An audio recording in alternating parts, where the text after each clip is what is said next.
Hello my fellow gamers, my name is Peter and today I'm going to show you how to get the most out of the trade union, also known as the quartermaster offices, Harbourmaster's office and the town hall in Anno 1800. In this video I'm going to explain to you their area of influence and the best placement for these buildings, how to get items and characters which are used in them, what combinations of characters and items are quite useful, and at what times should you invest in all of this. First up, I'm going to talk about the trade union building, which you unlock with the upgrade of farmers into workers.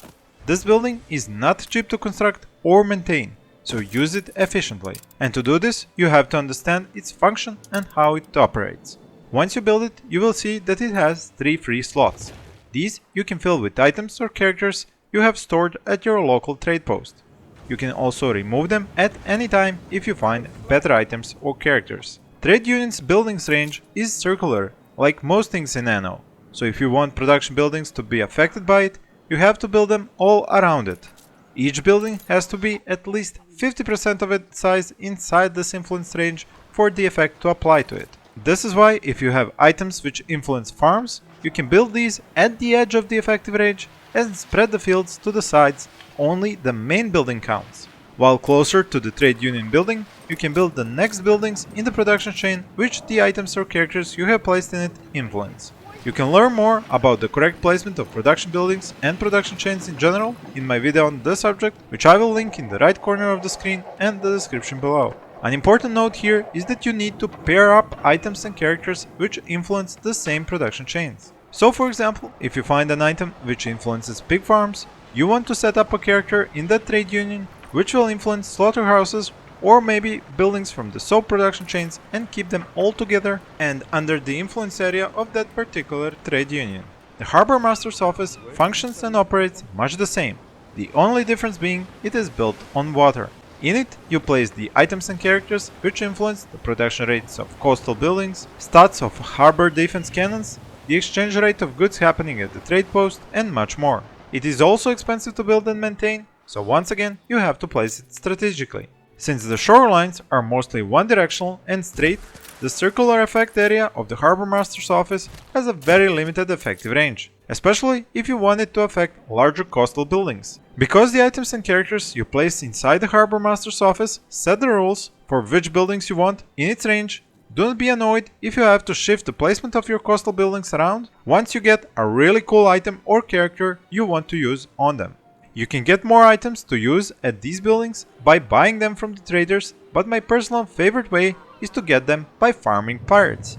Since pirates often drop loot when you destroy their ships, you can find amazing items to use at the trade unions and other such buildings. For tips how to farm the pirates for loot and other naval combat tips, I would recommend to you to watch my video on this subject, which I will link up here on the right and in the description below.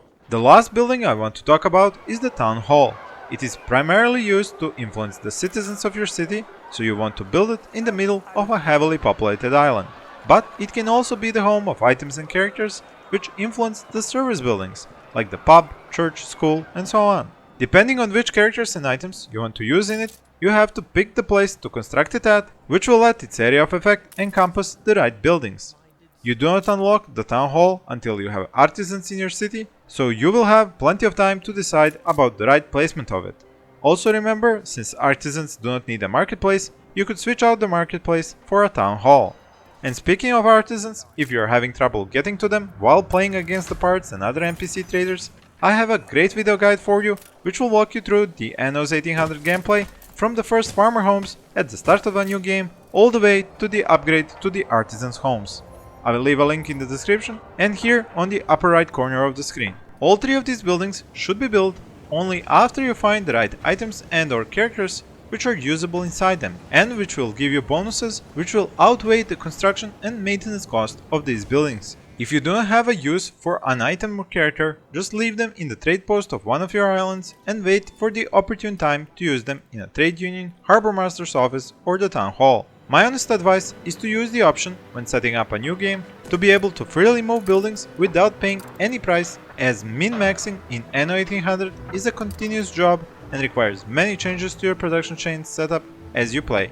Because of this, my next video on Anno 1800 will be about all the different layouts for buildings in the production chains and how you can integrate the trade union inside them. So these would be my tips about how to correctly use the trade union, Harbourmaster's office and the town hall buildings. If you have any questions, leave them in the comment section below, and here are some other video guides you might be interested in about this fantastic game. Thank you for watching and happy gaming!